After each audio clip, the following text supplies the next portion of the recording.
Subscribe करें techno banking को और दबाइए बेल आइकन को ताकि हमारे वीडियोज़ की नोटिफिकेशन आपको मिलती रहे। नमस्कार दोस्तों, स्वागत है आप सभी लोग का हमारे यूट्यूब चैनल टेक्नो बैंकिंग में। दोस्तों, बैंकों के सारे काम ऑनलाइन होने से हमें जहां एक और बहुत ही ज़्यादा सुविधा मिली है। जो कार्य हम लोग बैंकों में घंटों लाइन लगकर खड़े होकर करते थे, वही काम अब चंद सेकेंडों में ही हम लोग कर लेते हैं। लेकिन दोस्तों, वहीं दूसरी तरफ ऑनलाइन बैंकिंग की कम समझ रखने वालों को इससे कभी कभी नुकसान भी उठाना पड़ सकता है। आप लोग आए दिन न्यूज़ में सुनते होंगे कि किसी बैंक के किसी बंदे के अकाउंट से इतने रुपए निकाल लिए गए और उनको पता भी नहीं चला, और तरह तरह के ऑनलाइन फ्रॉड आजकल मार्केट में आ गए हैं। तो दोस्तों, आज की इस वीडियो में मैं इसी टॉपिक के बारे में चर्चा करने वाला हूं कि कैसे आप लोग अपना ऑनलाइन बैंकिंग सेफ और सिक्योर रख सकते हैं और किसी भी तरीके के फ्रॉड से बच सकते हैं। तो दोस्तों, आइए वीडियो स्टार्ट करते हैं। वीडियो स्टार्ट करने से पहले मेरी आप लोगों से एक रिक्वेस्ट है कि अगर आप लोग को वीडियो पसंद आए तो उस वीडियो को ज़्यादा से ज़्यादा लाइक करिए, अपने सभी दोस्तों, अपने सभी जानने वाले, अपने सभी फैमिली वालों के साथ शेयर करिए ताकि सभी लोगों तक इंपॉर्टेंट जानकारी पहुंच सके और लोग इसके बारे में ज़्यादा से ज़्यादा जान सकें और किसी भी तरीके से ऑनलाइन फ्रॉड से बच सकें। तो आइए दोस्तों, वीडियो स्टार्ट करते हैं।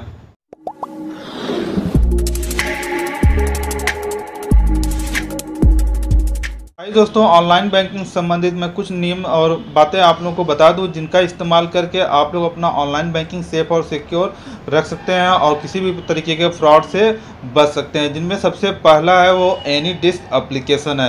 दोस्तों, मैं आप लोग को बता दूं कि AnyDesk नाम का एप्लीकेशन इस समय मार्केट में बहुत ही ज़्यादा वायरल हो रहा है। या किसी अदर कोई भी पर्सन किसी अदर बंदे के मोबाइल में डाउनलोड कर देता है या फिर किसी भी तरीके का SMS के द्वारा लिंक आता है, उस पर आप लिंक पे क्लिक करते ही AnyDesk नाम का एप्लीकेशन डाउनलोड हो जाता है और उसके द्वारा जो फ्रॉड होते हैं वो आपके मोबाइल के सारे डाटा को चुरा लेते हैं, जिनमें आपका मोबाइल बैंकिंग का पासवर्ड और इंटरनेट बैंकिंग, जो भी आप बैंकिंग से संबंधित रिलेटेड चीज़ें चलाते हैं, उन सभी का डाटा वो चोरी करके आपके अकाउंट से सारे पैसे चुरा लेते हैं। दोस्तों, AnyDesk एप्लीकेशन के ऊपर मैंने पूरा एक डिटेल वीडियो बनाई हुई है, तो उस वीडियो का लिंक मैं अपने डिस्क्रिप्शन में दे दूंगा। वहां से आप जाकर देख सकते हैं कि AnyDesk एप्लीकेशन कैसे है, क्या है और वो कैसे यूज किया जाता है और उसका इस्तेमाल कैसे करके फ्रॉड अपना आपके अकाउंट से पैसे चुरा रहे हैं। तो अब बात कर लेते हैं दूसरे नियम की। तो दोस्तों, आपके मोबाइल में स्थित जितने भी प्रकार के आप ऑनलाइन बैंकिंग यूज करते हैं, जैसे कि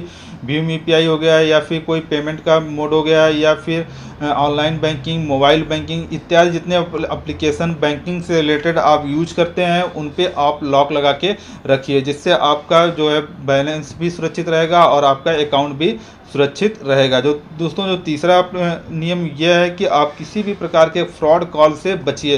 दोस्तों, आजकल मार्केट में बहुत सारे फ्रॉड कॉल सबके किसी भी कस्टमर के, किसी भी बंदे के मोबाइल पे आ रहे हैं और वो सरकार की कोई भी योजनाओं से संबंधित रिलेटेड आ रहे हैं या फिर KBC से रिलेटेड आ रहे हैं। वो आपसे आपके अकाउंट से रिलेटेड सारी जानकारी पूछ लेते हैं, इसके बाद फिर आपके अकाउंट से पैसे चुरा लेते हैं। तो इस प्रकार के किसी भी फ्रॉड कॉल से आप बचिए और किसी भी प्रकार के फ्रॉड SMS से भी आप लोग बचिए।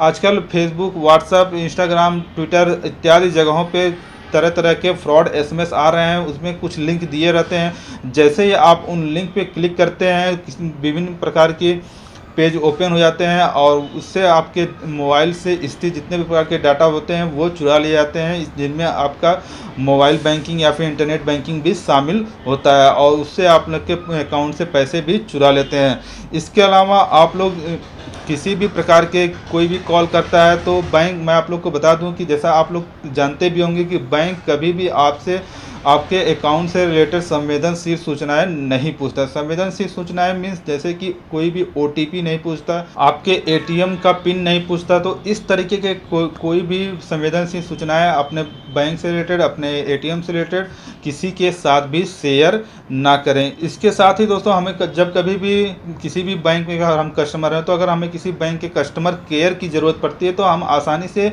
गूगल पे सर्च कर लेते हैं और उसी कस्टमर केयर पे फ़ोन कर लेते हैं।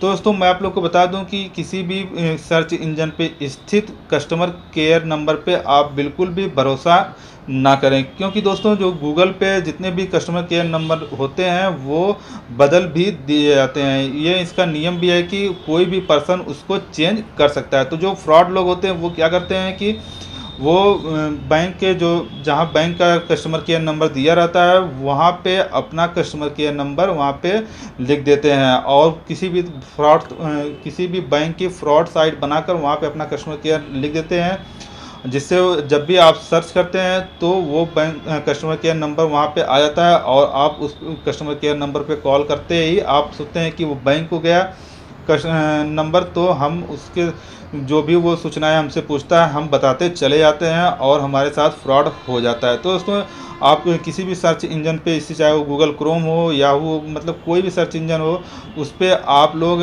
कभी भी आंख मूंद कर विश्वास ना करें। जब भी आपको आप जिस भी बैंक के कस्टमर हो, एक बार अपने बैंक में जाकर कस्टमर केयर नंबर ले लीजिए और वही हमेशा अपने फ़ोन में सेव कर सकते हैं या कहीं भी लिख सकते हैं, तो उसका यूज हमेशा करिए। इसके साथ ही आप लोग अपने बैंकिंग पासवर्ड, जो भी जितने भी प्रकार के बैंकिंग पासवर्ड, चाहे वो मोबाइल बैंकिंग का, ऑनलाइन इंटरनेट बैंकिंग का हो, किसी भी यूपीआई एप्लीकेशन का हो, वो आप किसी के साथ भी शेयर ना करें या कहीं भी आप लोग उसे नोट करके ना लिखें। अपने दिमाग में ही आप लोग पासवर्ड हमेशा याद करके रखिए। इसके साथ ही आप लोग अपने एटीएम पिन को, बहुत से लोग क्या करते हैं कि अपने एटीएम कार्ड पे ही अपना एटीएम पिन लिखे रहते हैं, तो इससे क्या होता है, इससे बहुत बड़ा नुकसान होता है। कभी कभी आपका एटीएम अगर खो जाता है बाई चांस, तो उस बंदे को एटीएम के साथ साथ एटीएम का पिन भी बड़े आसानी से मिल जाता है और उसको कोई भी दिक्कत नहीं होती है और आपके एटीएम से पैसे पूरे निकाल ले जाते हैं। तो दोस्तों इन सब बातों का ख्याल रख के आप अपने ऑनलाइन बैंकिंग को सेफ और सिक्योर